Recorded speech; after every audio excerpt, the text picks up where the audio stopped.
The midday sun scorched the endless plains of Karoo, baking the earth into cracked mosaics of dust and stone. Beneath the sparse shade of an ancient thorn tree, a lioness named Amara lay motionless, her golden coat dulled with dirt and despair.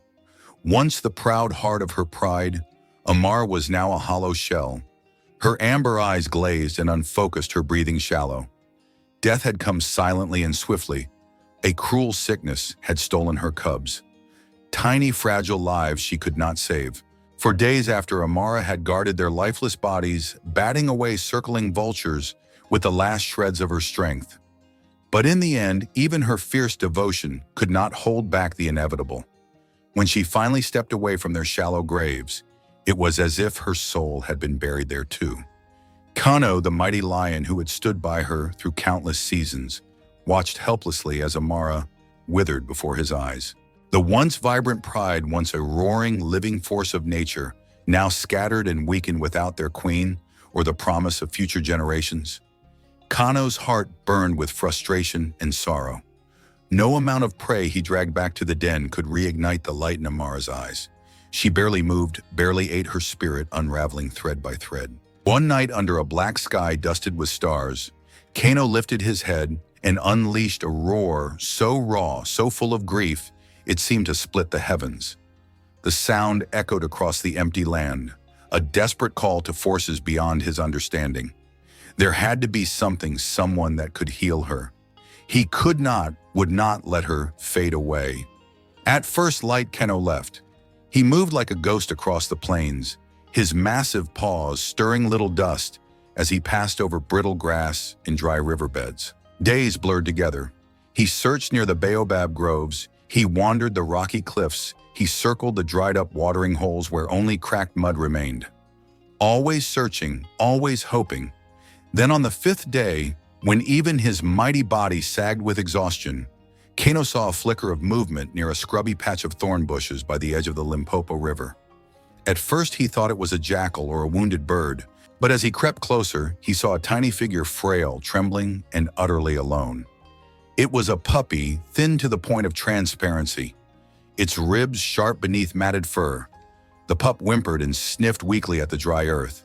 It reeked faintly of humans' abandonment, clinging to it like a second skin. Kano stood frozen, the wild instinct within him clashing with something deeper. Older, he should walk away. This creature was not his.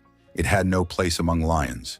And yet, something ancient stirred in Kano's chest, a fierce protectiveness, a whisper of destiny. He stepped forward, lowering his massive head to gently nuzzle the pup. It gave a soft, broken yelp, but did not try to run. It was too weak to flee. With utmost care, Kano took the pup by the scruff of its neck as he once had his own cubs and lifted it from the dust. Carrying the tiny body as if it were the most precious thing in the world, Kano turned back toward the distant thorn tree, where Amara waited silent, broken, and alone. He didn't know why fate had brought this fragile soul into his path. He only knew one thing. Maybe this little one could save her. Kano's shadow stretched long across the golden dust as he approached the thorn tree. Amara lay where he had left her, a motionless mound of fur and sorrow. She didn't lift her head as he neared, didn't even twitch an ear at the sound of his heavy steps. Gently, Kano set the fragile puppy down a few feet from her. The little creature, too weak to stand, let out a thin whimper and dragged itself closer to the warmth radiating from Amara's body. It nestled against her side, trembling, desperate for comfort. For a long moment, Amara remained still. Then something primal stirred. Her nostrils flared, catching a scent both foreign and heartbreakingly familiar. The helplessness of a newborn, the soft, desperate mewling of a life clinging to the edge. Her muscles tensed. A low warning growl rumbled from deep within her chest, instinct warning her of the intruder. But as she turned her hollow gaze toward the puppy, she didn't see a stranger. She saw a spark, small and fragile, yet undeniable. The puppy whimpered again, pressing its tiny head into the curve of her belly, searching blindly for milk that would not come. Amara's growl faltered. Something inside her cracked open, and with a shuddering breath, she lowered her great head. With surprising gentleness, she touched her nose to the pup's matted fur. She licked once, twice, slow, deliberate strokes of her rough tongue, brushing away the dust and grime. It was an ancient ritual buried deep in the bones of all mothers. Kano stood a short distance away, watching, hardly daring to breathe. He saw it, the faint trembling ember of life rekindling in Amara's eyes. The stiffness left her body. She shifted, curling her massive frame protectively around the tiny creature, now snuggled against her. For the first time in countless aching days, Amara made a sound, a low melodic rumble, half purr, half sigh. The sound of a heart beginning to heal. Kano blinked against the sudden sting in his eyes. He turned his head slightly, pretending it was the dust. But deep down, he knew this was the miracle he had begged the stars for. Not a mighty savior or a grand act of fate, just a scrap of life, fragile and imperfect, capable of breathing hope back into a broken soul. The days that followed were slow but transformative. Amara rarely left the thorn tree, tending to the puppy Zuri with a fierce tenderness. She groomed him, nuzzled him, shielded him from the cool night winds with her own body. Kano became Zuri's teacher. As the pup grew stronger, Kano taught him how to move through the grasses without a sound, how to read the shifting winds, how to listen for the heartbeat of the plains. Zuri was clumsy at first, too small, too different. His paws made too much noise. His nose caught the wrong scents. But Zuri tried. With every ounce of his tiny being, he tried to live up to the love he had been given. Still, the other lions kept their distance. They sniffed the air suspiciously when Zuri passed, their golden eyes narrowing at the strange creature among them. No matter how closely he learned the ways of the pride, Zuri's scent, his build, his instincts marked him as an outsider. Kano saw it, and a quiet sadness grew in his heart. They had saved each other, Amara and Zuri. But Kano knew that someday, love alone would not be enough to shield Zuri from the cold truth of the wild. And when that day came, he would have to make the hardest choice of all. The seasons shifted as they always do on the high plains. The sun baked the earth harder, the grasses grew brittle and sparse, and the great Limpopo River shrank into a winding silver thread across the cracked landscape. Under the thorn tree, Zuri had grown from a frail scrap of life into a lively, wiry pup. His legs were longer now, his bark stronger, his eyes bright with curiosity. He could stalk insects in the tall grass and chase the dust devils that whirled across the plain. Amara doted on him, Kano watched with a complicated pride. But even as Zuri thrived, the rift between him and the rest of the pride widened. The young lions bristled when he bounded near. The older lions looked through him, seeing not a cub, but an outsider. A mistake that didn't belong to their bloodline or their future. Kano saw the tension building, the wary glances turning sharper. He knew the wild had no mercy for those who didn't fit the mold. And someday soon, Zuri would find no safety here. Only isolation and worse. The decision tore at Kano's heart, but he made it. He had to let Zuri go. One cool morning, before the sun had fully burned away the night mist, Kano nudged Zuri awake. The pup yawned and stretched his tail, wagging lazily, unaware of the weight pressing down on his father's shoulders. Without a word, Kano set off across the plain. Zuri, trusting and eager, trotted after him. They walked for hours. They crossed dry creek beds lined with cracked stones. They skirted thorn thickets and slid between towering termite mounds.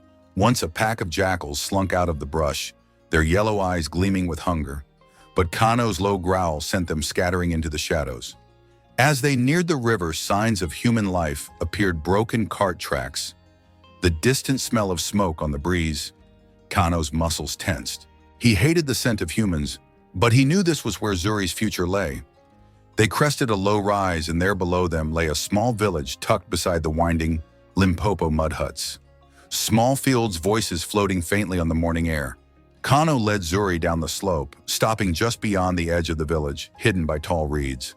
His chest tightened painfully as he turned to look at his son. Zuri's ears perked. He sniffed the air, sensing something strange, something different. He whined softly and looked up at Kano. Confused, Kano touched his nose to the pup's forehead, a gesture both tender and final. Then, with a deep, rumbling growl, he nudged Zuri forward out of the reeds toward the village.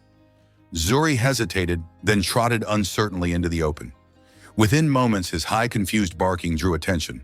A boy, barefoot and wide-eyed, ran from one of the huts. His name was Liam, and when he saw Zuri, his face lit up with a joy so pure it seemed to warm the very earth. "Papa, look," he cried, scooping Zuri into his arms. Zuri licked his face enthusiastically, wriggling with excitement. A man appeared behind the boy, Jonas, tall and weathered, carrying a hunter's rifle. He studied the pup with wary eyes. "Looks like someone lost a good hunting dog," Jonas said slowly. Then, seeing the hope in Liam's face, he chuckled. "All right, boy, you can keep him, but he's your responsibility now." From the shadow of the reeds, Kano watched it all. A part of him roared in protest, wanting to charge down and take Zuri back. But he stayed rooted, forcing himself to accept the truth. This was Zuri's path now. His place was not among lions, but among those who would love and need him in ways the pride never could. As the sun climbed higher, casting long shadows across the village, Kano turned away. His steps were heavy, his throat tight, but he carried a small, fierce comfort in his heart. He had kept his promise. He had saved his son. Years passed like whispered promises carried by the winds of the Karoo. Under Liam's care, Zuri grew into a strong, capable dog, quick on his feet, sharp of mind, with a spirit as wild as the land that had birthed him. Villagers marveled at his skill in the hunt. With Zuri by their side, men returned home with heavy satchels and triumphant smiles. But there was always something different about him. Whenever the scent of lions drifted on the wind, Zuri would freeze. His hackles wouldn't rise.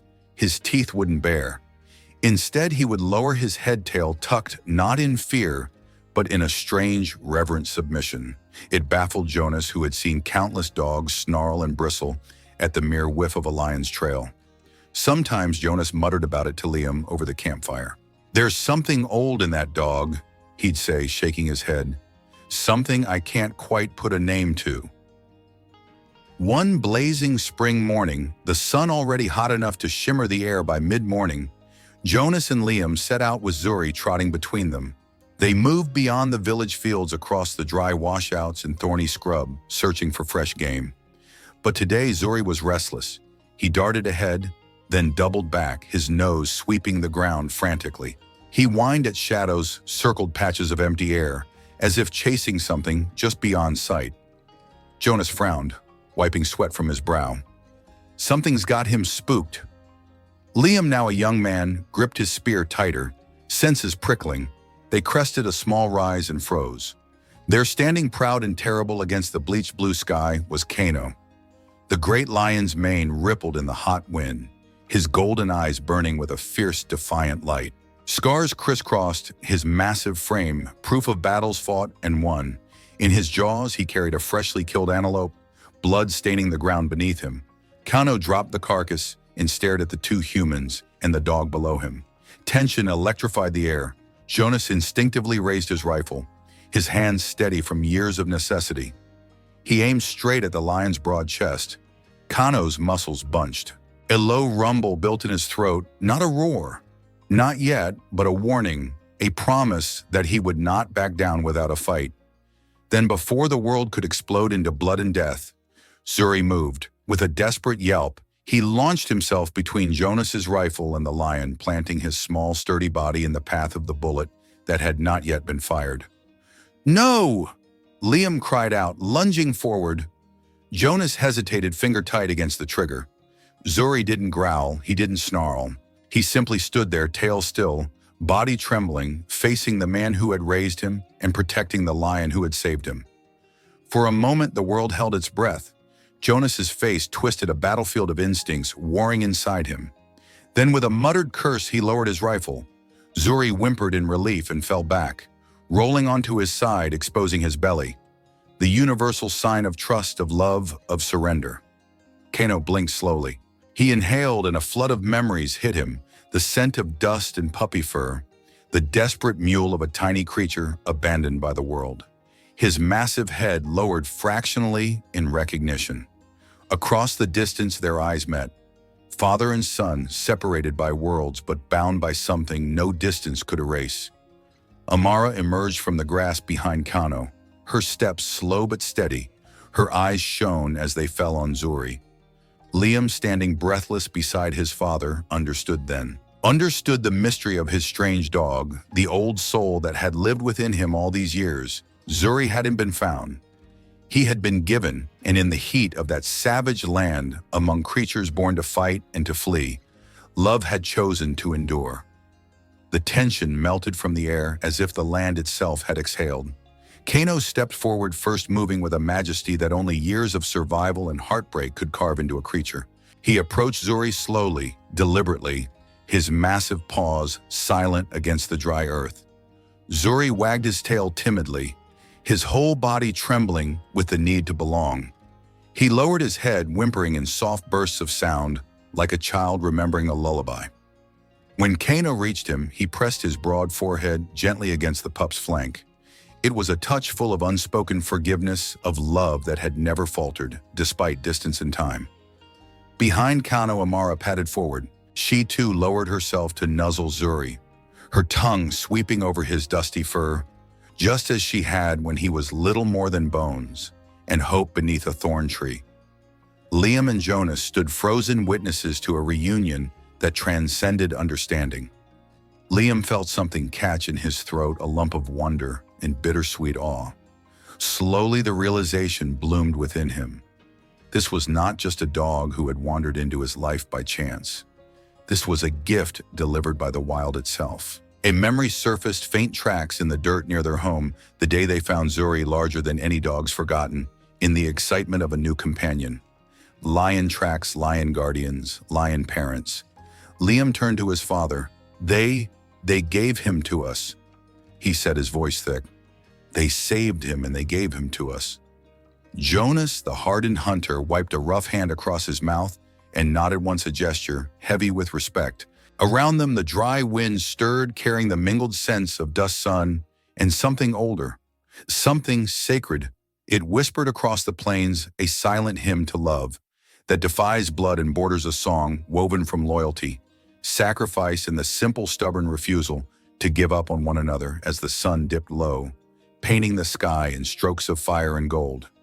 Zuri stood between his two worlds, his lion family and his human family, tail wagging heart whole. Somewhere deep in the tall grasses, the first stars began to glimmer, and over the Karoo, the ancient melody of life continued, wild and beautiful. If this story moved you, please like, share, and subscribe.